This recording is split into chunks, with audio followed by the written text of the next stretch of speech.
Munculnya Pulau Ambon, tahukah kamu bahwa sebuah kota bernama Ambon yang sering kita dengar dalam lagu, dalam cerita orang, dalam sejarah rempah sebenarnya menyimpan kisah kelahiran yang jauh lebih dahsyat daripada semua perang dan penjajahan yang pernah terjadi di atasnya. Ambon, sebuah nama yang hangat di hati banyak orang Indonesia, tapi sangat sedikit yang benar-benar tahu bagaimana pulau ini muncul ke permukaan bumi. Yang ironis adalah ini, kisah kelahiran Pulau Ambon hampir tidak pernah diceritakan. Padahal, kisah inilah yang menentukan segalanya dari bentuk pulau, karakter tanah, sampai sejarah manusianya. Ambon lahir dari proses alam yang luar biasa keras. Ia muncul dari pertemuan tiga raksasa lempeng bumi, Eurasia, Pasifik, dan Indo-Australia.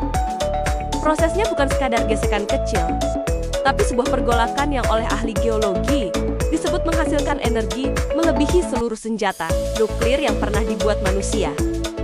Ahli tektonik dunia, Profesor Robert Hall, menyebut wilayah ini sebagai wilayah paling rumit dan paling eksplosif secara geologi di planet ini. Sementara D.R. Dhani, Hilman Natawijaja menulis bahwa Maluku, termasuk Ambon, adalah mosaik tektonik yang belum selesai terbentuk. Artinya, Pulau Ambon adalah tanah yang masih hidup, tanah yang terus bergerak. Pengangkatan kerak bumi, daratan Ambon didongkrak dari laut, lempeng Indo-Australia tersubduksi ke bawah lempeng-lempeng di Laut Banda. Tekanan ini tidak tenggelam begitu saja, tetapi justru mendorong sebagian kerak samudra ke atas sebuah proses langka yang disebut abduction. Abduksi adalah proses geologi, di mana kerak samudra yang lebih padat terlepas dari lempeng samudra yang tenggelam dan terdorong ke atas lempeng samudra yang lebih ringan di batas lempeng konvergen. Proses ini tidak umum, karena biasanya kerak samudra yang padat akan menghilang ke dalam mantel di zona subduksi. Hasil dari abduksi adalah terangkatnya material kerak samudra disebut oviolit ke daratan, yang ditemukan di beberapa sabuk pegunungan seperti Alpen dan Himalaya.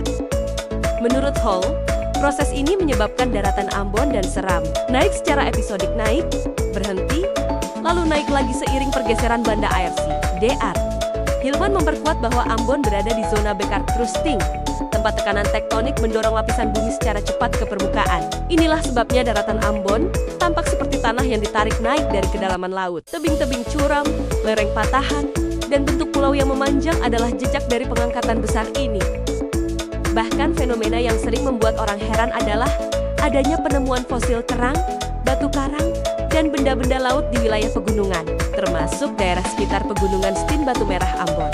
Ini adalah bukti kuat bahwa bagian daratan ini ribuan tahun lalu memang berada di dasar laut sebelum terangkat ke atas, membentuk permukaan pulau. Setelah daratan itu terangkat, proses kedua menyusul, ledakan gunung-gunung api purba yang membangun lapisan-lapisan batuan Ambon. Dalam karya klasiknya Tectonics of the Indonesian Region 1979, W. Hamilton menulis, Ambon terbentuk dari batuan vulkanik Miocene Pleistocene, bagian dari aktivitas banda vulkanik ARC. Penelitian Renema dan Troelstra 2001 menunjukkan pola letusan berulang yang membentuk breksi, lava, dan taf tebal, terutama di Ambon, Lei Timur. Ahli geologi LIPI, Dr.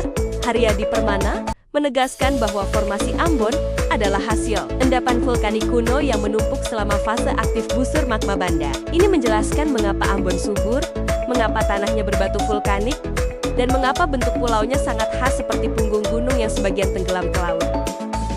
Jadi, Pulau Ambon lahir dari interaksi simultan dua kekuatan geologi raksasa, pengangkatan kerak bumi dan aktivitas gunung api purba. Pengangkatan kerak bumi akibat tumbukan kompleks antara lempeng Indo-Australia, Pasifik, dan Eurasia menarik daratan Ambon keluar dari dasar laut, meninggalkan jejak berupa punggungan bukit curam, teluk dalam, serta temuan fosil laut di wilayah perbukitan. Di saat yang sama, aktivitas gunung api purba menumpuk lava, abu, dan batuan vulkanik yang mempertebal serta memperkuat struktur pulau. Material vulkanik ini mengisi dan menstabilkan daratan muda yang baru terangkat, membentuk fondasi batuan keras yang kini menjadi kerangka utama Ambon. Dengan kata lain, Ambon terangkat dari bawah oleh kekuatan tektonik dan dibangun dari atas oleh letusan gunung api. Kedua proses ini bekerja seperti dua tangan alam yang saling melengkapi, mendorong, menimbun, dan memahat hingga tercipta sebuah pulau yang unik secara geologi. Memiliki relief terjal, teluk yang dalam, dan pegunungan yang menyimpan jejak laut kuno.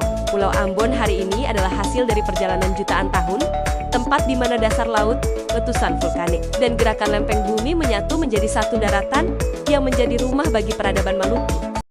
Dan pada akhirnya, Pulau Ambon bukan sekadar daratan yang muncul di tengah Laut Banda. Ia adalah hasil dari jutaan tahun kerja alam yang tak terlihat tekanan lempeng yang mengangkat dasar laut menjadi pegunungan, dan letusan gunung api purba yang menimbun, membentuk, lalu memperkokoh setiap jengkal tanah. Hari ini, kita memijahkan kaki di sebuah pulau yang pernah berada jauh di bawah ombak. Setiap tebing curam, setiap punggung bukit, bahkan setiap fosil laut yang ditemukan, dan wilayah perbukitan lainnya adalah bukti diam bahwa Ambon pernah menjalani perjalanan panjang sebelum menjadi rumah bagi manusia. Pulau ini bukan hanya warisan geologi, ia adalah kisah ketangguhan bumi. Kisah tentang sesuatu yang lahir dari tekanan dan ledakan, namun tetap menjadi tanah yang subur bagi kehidupan. Ambon tidak sekadar terbentuk, ia dilahirkan dengan cara yang keras, agung, dan penuh sejarah. Dan selama laut dan gunung masih menjaga pulau ini, kita adalah saksi hidup dari sebuah kisah alam yang tidak pernah berhenti bergerak. Dan inilah hanya satu dari sekian banyak kisah besar yang tersembunyi di balik Pulau Ambon. Masih ada cerita lain lebih dalam, lebih mengejutkan, dan mungkin belum pernah kamu dengar sebelumnya. Kisah tentang laut yang berubah menjadi gunung, tentang desa-desa tua yang menyimpan rahasia asal-usul manusia Maluku, tentang jejak peradaban kuno yang terlupakan, dan tentang sejarah yang selama ini tidak pernah ditulis secara lengkap. Jika kamu ingin memahami Ambon bukan hanya sebagai pulau, tetapi sebagai warisan alam, sejarah, dan identitas, maka perjalanan kita baru saja dimulai. Tetap ikuti, karena cerita berikutnya bisa mengubah caramu melihat Ambon, Maluku, bahkan Indonesia. Terima kasih telah menonton.